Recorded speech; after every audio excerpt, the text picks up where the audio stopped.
ये train station शायद पहली नजर में डरावना न लगे, लेकिन मेरा विश्वास करें, यह अब तक का सबसे डरावना स्टेशन है। अचानक ट्रेन की सुरंग से एक अजीब सी आवाज गूंजी। ये बेचैन करने वाली आवाज और भी तेज हो गई, यहां तक कि आसपास की चीजों को भी हिलाने लगी। भीड़ में मौजूद सेबेस्टियन नामक एक व्यक्ति को कुछ गड़बड़ महसूस हुई। उसने वहां से जाने के बारे में सोचा, लेकिन वह बहुत देर तक हिचकिचाया। सुरंग के पास मौजूद लोग इस भयानक आवाज से प्रभावित हुए। वे इससे पूरी तरह बदल गए। उनकी आंखों का रंग बदल गया। वे खुद को ट्रेन की पटरियों पर फेंकने लगे।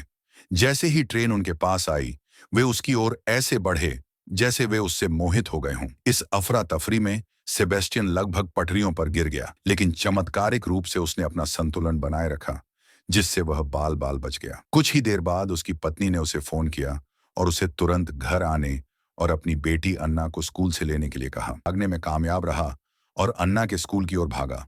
वहां पहुंचने पर उसने पाया कि सभी कर्मचारी मर चुके हैं और इमारत खंडहर में तब्दील हो चुकी है। कक्षाओं में आग लगी हुई थी और बच्चे डर से स्तब्ध थे।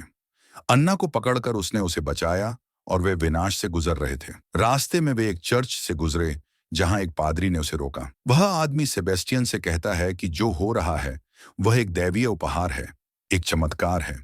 लेकिन सेबेस्टियन को चमत्कारों में कोई दिलचस्पी नहीं थी, क्योंकि वह केवल अपने परिवार को सुरक्षित रखना चाहता था। बिना एक और शब्द कहे वह आगे बढ़ता गया।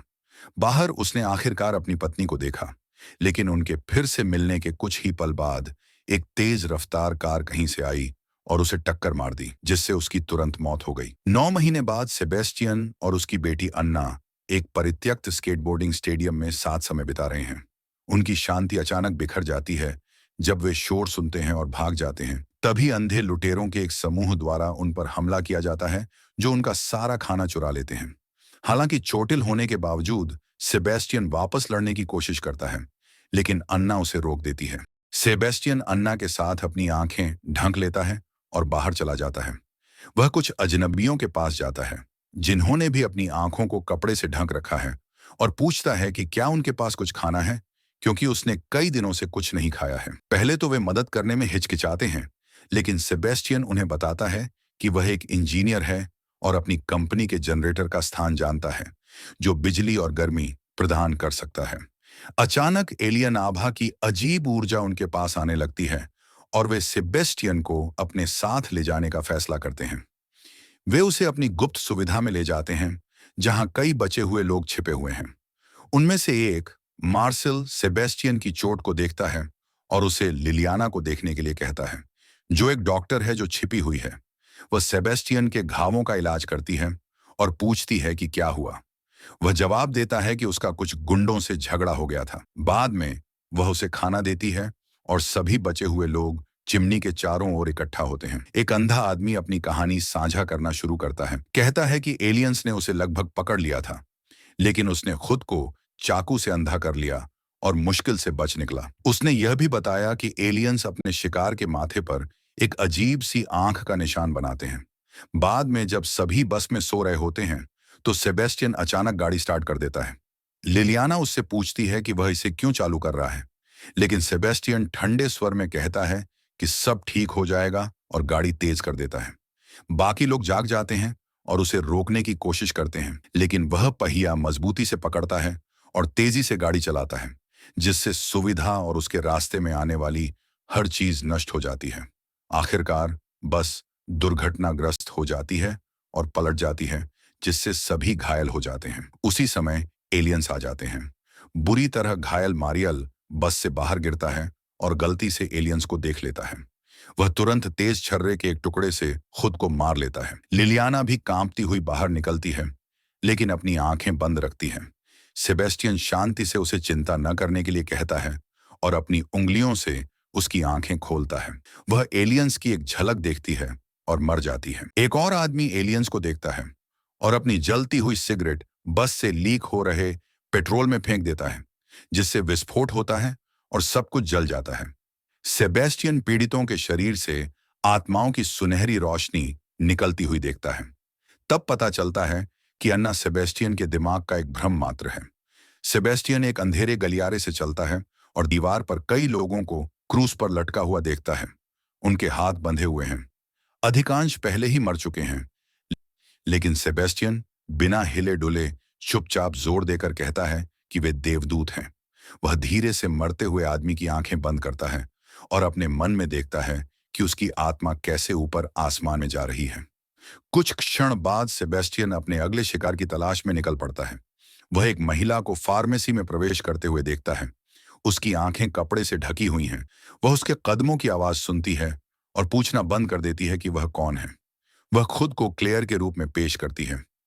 सेबेस्टियन अपना सामान्य झूठ दोहराना शुरू कर देता है। दावा करता है कि वह भूखा है और उसने कई दिनों से कुछ नहीं खाया है, लेकिन उसे एक काम करने वाले जनरेटर का स्थान पता है। जल्द ही क्लेयर के दो साथी राफा और ऑक्टेवियो अपने दो कुत्तों के साथ आते हैं। संदेहास्पद वे किसी अन्य अजनबी को अपने साथ रखने के खिलाफ बहस करते हैं, लेकिन क्लेयर सेबेस्टियन द्वारा जनरेटर के उल्लेख से चिंतित है। तभी एलियन की उपस्थिति करीब आती है, जिससे उन्हें बहस करने का समय नहीं मिलता। उन्हें सेबेस्टियन को अपने साथ ले जाने और अपने ठिकाने पर भागने के लिए मजबूर होना पड़ता है, जो एक सुरक्षित परमाणु बंकर है। अंदर सेबेस्टियन को समूह के बाकी लोगों से मिलवाया जाता है। क्लेयर सोफिया को बाहर से लाई गई चॉकलेट का एक टुकड़ा देती है, जिससे छोटी लड़की का चेहरा खुशी से चमक उठता है। राफा और ऑक्टेवियो सेबेस्टियन को एक तरफ खींचते हैं और जनरेटर के बारे में अधिक जानकारी के लिए दबाव डालते हैं। सेबेस्टियन के दिमाग में अन्ना उसे सच्चाई न बताने की चेतावनी देती है और उसे झूठ बोलने और उन्हें जल्द से जल्द बाहर निकालने का आग्रह करती है। वह उसकी सलाह मानता है और स्वीकार करता है कि उसने जनरेटर के बारे में कहानी घड़ी है। सोफिया हस्तक्षेप करती है, जर्मन में बोलती है। बाकी कोई भी उसे नहीं समझ पाता, लेकिन सेबेस्टियन अनुवाद करता है। दावा करता है कि उसने उसे बाहर न फेंकने के लिए कहा था। यह समूह को आश्चर्यचकित करता है, क्योंकि अब तक कोई भी सोफिया को नहीं समझ पाया था या यह भी नहीं जानता था कि वह कहां से आई है। सोफिया फिर सेबेस्टियन के साथ अपनी कहानी साझा करना शुरू करती है। वह बताती है कि वह अपनी मां के साथ रैंप पर चढ़ रही थी जब उन्होंने अचानक चिल्लाने की आवाज सुनी। लोग घबरा गए, धक्का मुक्की करने लगे, डर ने हावी हो गया। उसने कई लोगों को नदी में कूदकर अपनी जान लेते देखा। किसी तरह वह और उसकी मां भागने में सफल रहीं और एक वैन के अंदर छिप गईं। वैन में रहते हुए उन्होंने एक रेडियो प्रसारण सुना, जिसमें पहाड़ों में एक सुरक्षित स्थान का उल्लेख था। यह सुनकर समूह ने सोफिया से पूछा कि वह स्थान कहाँ है।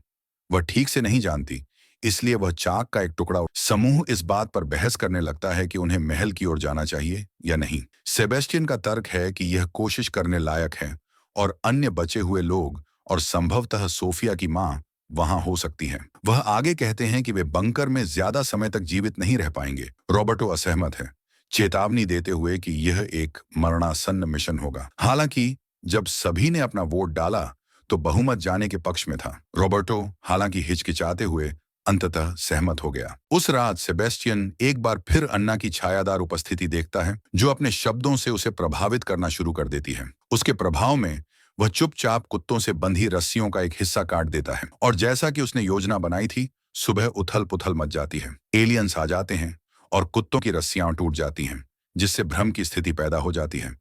जिस क्षण एलियंस दिखाई देते हैं, हर कोई अपनी सबसे भयानक यादों को फिर से जीना शुरू कर देता है। क्लेयर अपने भाई की मौत से परेशान है। सोफिया अपनी मां की आवाज सुनती है, जो उसे धीरे से अपनी आंखों पर बंधी पट्टी हटाने के लिए कहती है। जैसे ही वह उसे हटाने के लिए हाथ बढ़ाती है, ऑक्टेवियो आगे आता है और उसे समय रहते रोक लेता है। दूसरी तरफ राफा अपने कुत्तों की तलाश में बेचैन है। जब वह उन्हें नहीं ढूंढ पाता है तो वह हताश हो जाता है, अपनी आंखों पर बंधी पट्टी हटाता है और सीधे एलियंस को देखता है। तुरंत ही वह घबरा जाता है और अपना सिर कार की विंडशील्ड से टकरा देता है, जिससे उसकी मौत हो जाती है। क्लेयर अभी भी अपने भाई की यादों में फंसी हुई है, अपना सिर पकड़े बैठी है करता है। इस बीच रॉबर्टो राफा की तलाश करता है, लेकिन उसे एक कुत्ते ने काट लिया। उसके हाथ से खून बह रहा है। ऑक्टेवियो समूह को आवाज लगाता है, उन्हें सुरक्षित क्षेत्र की ओर बढ़ने के लिए कहता है। वह राफा को जोर से पुकारता है, लेकिन ऐसा नहीं कर पाता। उसे ढूंढो। क्लेयर दर्द से उसे बताती है कि राफा मर चुका है। यह सुनकर ऑक्टेवियो टूट जाता है। वापस अंदर इसाबेल रॉबर्टो के घाव की देखभाल करती है। जब वह उसकी बांह पर पट्टी बांधती है, वह यह मानता है कि वे लोगों के गहरे डर के आधार पर अपना भौतिक रूप बदलते हैं और अपने शिकार को नियंत्रित करने के लिए उन डर का इस्तेमाल करते हैं। वह सेबेस्टियन की ओर मुड़ती है और पूछती है कि उसने एलियन हमले के दौरान अपने दिमाग में क्या सुना था। लेकिन वह अचानक उसे रोक देता है और पूछता है कि सोफिया कहाँ है। क्लेयर सोफिया के पीछे जाने लगती है, लेकिन सेबेस्टियन उसे धीरे से आराम करने के लिए कहता है और कहता है कि वह लड़की की जांच करेगा। वह सोफिया को अकेले बैठा हुआ चुपचाप रोता हुआ पाता है। वह उसके बगल में घुटने टेकता है और उसे एक लॉकेट देता है। सेबेस्टियन उसे चूमता है और वादा करता है कि वे जल्द ही जश्न मनाएंगे। जब वह वहां खड़ा होता है, क्लेयर अंदर आती है और कुछ गड़बड़ देखकर पूछती है कि अन्ना वास्तव में कौन है। क्या वह उसकी सोफिया के पेंडेंट पर अन्ना का नाम खोदा हुआ था? वह आगे पूछती है कि क्या यह अन्ना की आवाज थी जो उसने सुनी थी जब एलियंस आए थे। क्लेयर ये बताते हुए कि वह एक मनोचिकित्सक है, वह अपना खुद का अनुभव साझा करती है कि कैसे उसने भी अपने मृतक भाई की आवाज सुनी थी, लेकिन उसे एहसास हुआ कि यह असली नहीं थी। क्लेयर के पीछे अन्ना का भ्रम सेबेस्टियन को फिर से बहकाने की कोशिश करता है, जब अचानक रॉबर्टो की एक तेज चीख उस पल को काटती है। उसका संक्रमण बिगड़ गया है, तेजी से फैल रहा है। क्लेयर जल्दी से कहती है कि उन्हें एंटीबायोटिक्स की जरूरत है। वह, सेबेस्टियन और ऑक्टेवियो अपनी आंखों पर पट्टी बांध लेते हैं और खोज करने निकल पड़ते हैं। क्लेयर दवाइयों की अलमारियों से भरे बाथरूम में जाती है। जब सेबेस्टियन और ऑक्टेवियो दूसरे कमरे की जांच करते हैं, विचलित सेबेस्टियन जवाब देता है कि सभी खिड़कियां बंद हैं और वापस लौटना सुरक्षित है। हालांकि जब ऑक्टेवियो कमरे में प्रवेश करता है तो वह एक खिड़की को पूरी तरह से खुला हुआ देखता है। थोड़ी देर के लिए अपनी आंखों पर से पट्टी हटाकर वह एलियंस को देखता है। उन्माद में वह एक चाकू पकड़ता है और बार बार अपने पेट में तब तक वार करता है जब तक कि वह मर नहीं जाता। सेबेस्टियन डरावने रूप से देखता, उसे गहरा अफसोस होता है और क्लेयर शोरगुल से आकर्षित होकर अंदर आती है। अन्ना की आवाज उसे पुकारती रहती है। क्लेयर की आंखों पर से पट्टी हटाने का आग्रह करती है, लेकिन क्लेयर उसे कुछ करने से पहले ही खींच लेती है। वापस आकर वे इसाबेल और रॉबर्टो से फिर से मिलते हैं। इसाबेल पूछती है कि ऑक्टेवियो कहाँ है और क्लेयर रोते हुए जवाब देती है कि वह नहीं आया। वह रॉबर्टो के इलाज के लिए एंटीबायोटिक्स इसाबेल को देती है। फिर इसाबेल पूछती है कि सेबेस्टियन सभी से अलग क्यों बैठा है। क्लेयर बताती है कि वह बहुत दुखी कि उसने खिड़की खुली छोड़ दी होगी। सेबेस्टियन टूट जाता है, कबूल करता है कि शायद वह उद्धारकर्ता नहीं है और शायद वह एक भेड़िया है। जब क्लेयर, सेबेस्टियन और बुजुर्ग दंपत्ति फिर से बाहर निकलते हैं तो उनका सामना एलियन नियंत्रण वाले लोगों से होता है, जिन्हें सीयर्स के नाम से जाना जाता है। भीड़ और भ्रम में बुजुर्ग दंपत्ति, रॉबर्टो और इसाबेल बाकी समूह से अलग हो जाते हैं। एलियंस उन्हें तेजी से घेर लेते हैं। वे समझ जाते हैं कि यह अंत है।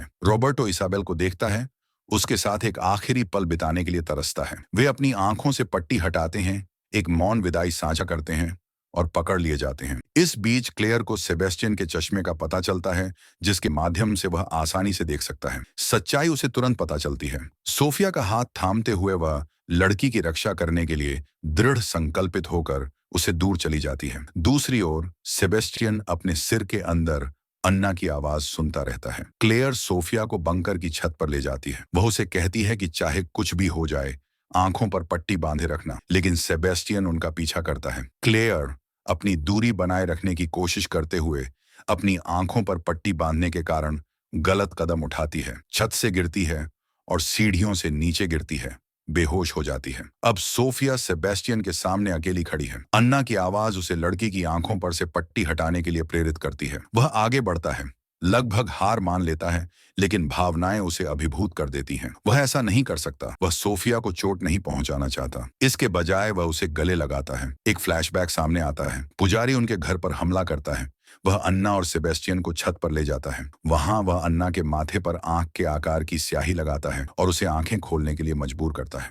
वह एलियंस के प्रभाव में आ जाती है और खुद को किनारे से फेंक देती है। सेबेस्टियन टूट जाता है। वह गुस्से में पुजारी को देखता है, लेकिन फिर एलियंस से आंख मिलाता है। बस इतना ही काफी है। वे उसके दिमाग पर नियंत्रण कर लेते हैं। अन्ना का भूतिया रूप उसके बगल में प्रकट होता है, उसका हाथ पकड़ता है, उसे बताता है कि वे फिर से मिलेंगे। वर्तमान में वापस सेबेस्टियन क्लेयर और सोफिया के पास लौटता है। वह अपना पश्चाताप व्यक्त करने के लिए समझाने की कोशिश करता है। क्लेयर उस पर भरोसा नहीं करती और दूरी बनाए रखती है, लेकिन सेबेस्टियन जोर देकर कहता है कि उसे सच में विश्वास था कि उसे चुना गया था, लेकिन अब उसे पता चलता है कि यह सब झूठ था। दूसरी ओर सीयर्स तीनों का पीछा करना शुरू कर देते हैं। सेबेस्टियन जल्दी से क्लेयर और सोफिया को दूर ले जाता है। सीयर्स में से एक उसे पकड़ लेती है और उस पर हमला करती है।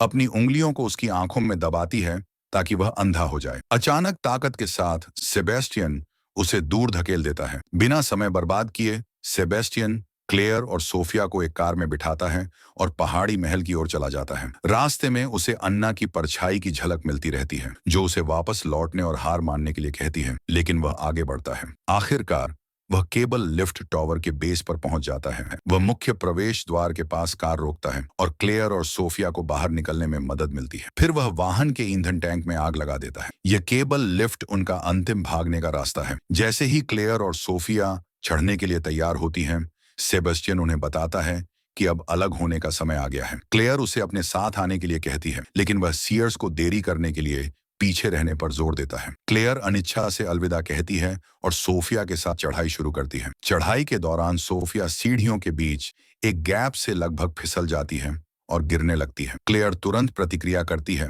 समय अपनी आंखों पर से पट्टी हटाती है। जैसे ही वे कार तक पहुंचते हैं, कार में एक बड़ा विस्फोट होता है और हर जगह आग और धुआं फैल जाता है। क्रोधित लेकिन अविचलित पिता सेबेस्टियन को पुकारता है, दावा करता है कि उसे एलियंस द्वारा एक बड़े उद्देश्य के लिए चुना गया है। वह मना कर देता है। अपने हाथ में एक धातु की छड़ पकड़कर वह युद्ध के लिए तैयार हो जाता है। इस बीच क्लेयर चेयरलिफ्ट टॉवर के शीर्ष पर पहुंचती है और लिफ्ट शुरू करने का प्रयास करती है, लेकिन उसे जल्दी से पता चलता है कि बिजली की आपूर्ति बंद है और लिफ्ट काम नहीं करेगी। उसे एक नया विचार सूझता है और वह पास में एक बड़ी घंटी देखती है। वह एलियंस को आकर्षित करने की उम्मीद में जोर से घंटी बजाना शुरू कर देती है। एलियंस की ऊर्जा चेयर लिफ्ट को सक्रिय करती है, जिससे वह चालू हो जाती है। उसी समय सेबेस्टियन के दिमाग पर एलियंस का प्रभाव हावी होने लगता है, तो उसे अन्ना की छवि दिखाई देती है, जो आग में खड़ी है और पूरी तरह से आग की लपटों में जल रही है। क्लेयर को फिर से अपने मृत भाई की आवाज सुनाई देने लगती है। इस बीच सेबेस्टियन आग की लपटों में घिरी अन्ना की भयावह छवि से जूझता है। नए दृढ़ संकल्प के साथ वह पिता के पेट पर जोर से रॉड मारता है। जैसे ही सोफिया टॉवर से गिरने के कगार पर पहुंचती है, क्लेयर उसे समय रहते पकड़ लेती है। क्लेयर फिर चेयर लिफ्ट पर ध्यान केंद्रित करती है, उसके दरवाजे के खुलने और बंद होने का समय देखती है। उसे एहसास होता है कि इसे घूमने में ठीक 4 सेकंड लगते हैं। इस बीच पिता सेबेस्टियन पर हमला करता है, जिससे वह गंभीर रूप से घायल हो जाता है। सेबेस्टियन के शरीर से खून बहने लगता है, लेकिन वह हार मानने से इनकार कर देता है। जब क्लेयर के दिमाग पर एलियन का हमला होता है, वह अपने दिमाग में सेकंड गिनती है और जब सही समय आता है तो वह सोफिया को अपने साथ लेकर चेयर लिफ्ट पर चढ़ जाती है। वे दोनों सुरक्षित जगह पर पहुंच जाते हैं। कृतज्ञता से भरी क्लेयर चुपचाप अपने दिल में सेबेस्टियन को धन्यवाद देती है। इस बीच सेबेस्टियन अपनी अंतिम सांस लेता है और जब वह मर जाता है, वह उसे गले लगाती है। क्लेयर और सोफिया आखिरकार महल की सुरक्षा में पहुंच जाती हैं। वहां सैनिक उन्हें पूछताछ के लिए ले जाने लगते हैं। सोफिया की मां उसे देख लेती है और मां और बेटी के बीच एक बेहद भावनात्मक पुनर्मिलन होता है। सोफिया की मां अपनी बेटी को सुरक्षित जगह पर लाने के लिए क्लेयर को धन्यवाद देती है। इसके बाद एक चिकित्सा अधिकारी क्लेयर की आंखों की जांच करता है, ताकि यह पता लगाया जा सके कि वह एलियंस के संपर्क में है या नहीं। चिकित्सा अधिकारी फिर क्लेयर को एक इंजेक्शन लगाता है। क्लेयर को समझ में आने लगता है कि सेबेस्टियन के साथ भी कुछ ऐसा ही हुआ होगा।